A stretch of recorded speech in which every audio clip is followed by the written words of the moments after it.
So AppRoyo 14 years ago, talk to us about like what made you decide to go out on your own and do it on your own.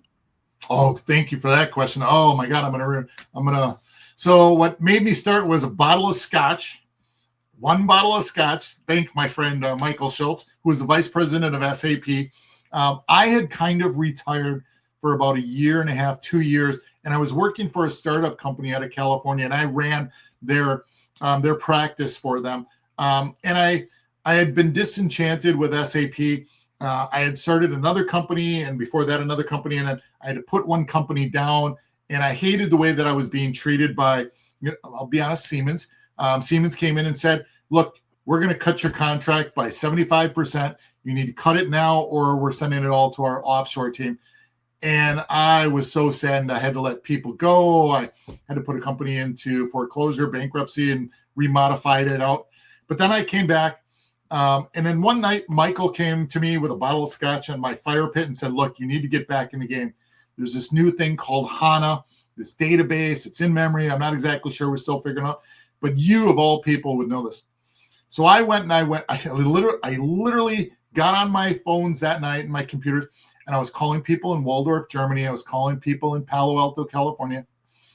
And I said, what is this stuff? Can I find it? Can I demo it? Can I look into it? I flew to Waldorf, Germany 48 hours later.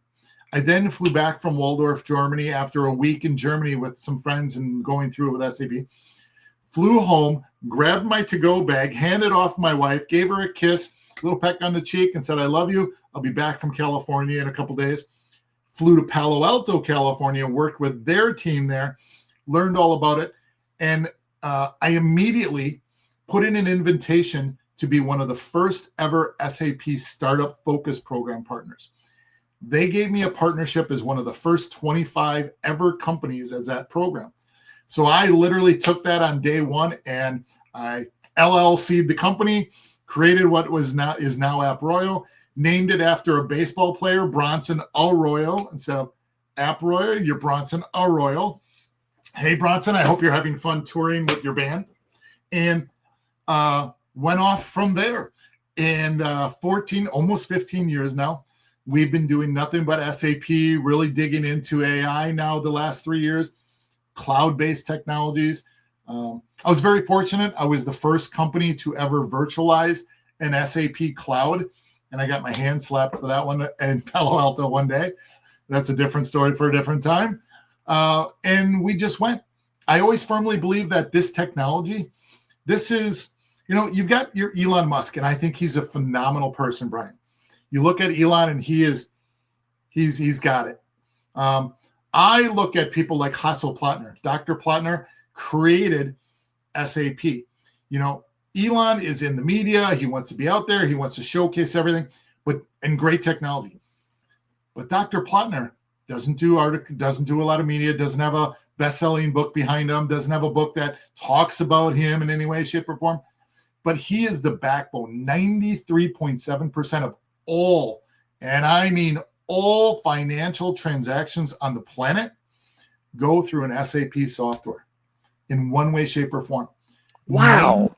93.7% of the finances, 90% of all Fortune 1000 companies have SAP in one way, shape, or form. There's only 2 that apparently don't have any entity, but apparently one of them just got Concur. So now it's 99% from what we're told.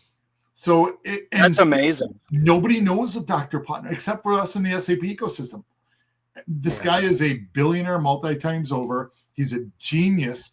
And I've been very, very fortunate to be in the same room, meeting with him, shaking his hand.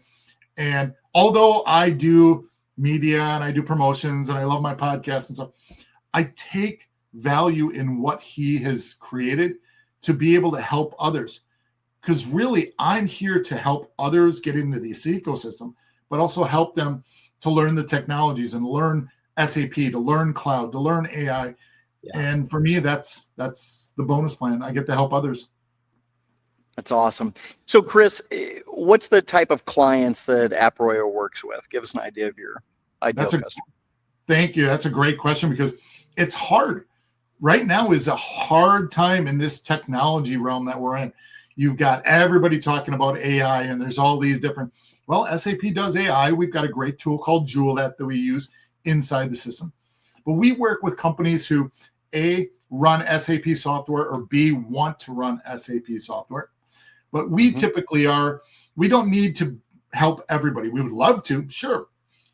Anybody calls me from a multi-billion dollar, if somebody from Coca-Cola called me again, I would help, or Chevron or whoever, the multi-billion dollar voice. We typically stay $2 billion and below. And we stay in that realm because they can make decisions faster that benefit their companies faster. A lot of times you get above that $2 billion range, above the SMB market or the mid-market, we call it. They can't make those decisions as quickly. And then you give them something that can really benefit them this quarter, and it takes 2 quarters for them to make a decision. So we tend to stay at the $2 billion and below and really focus on organizations that are ready for change, because we are in the largest upgrade cycle in SAP's history.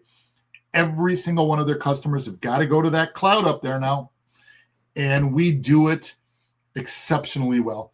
We are the cloud people for SAP and AI, and I'm honored that my team is so good that we're one of their premier partners for that. That's awesome.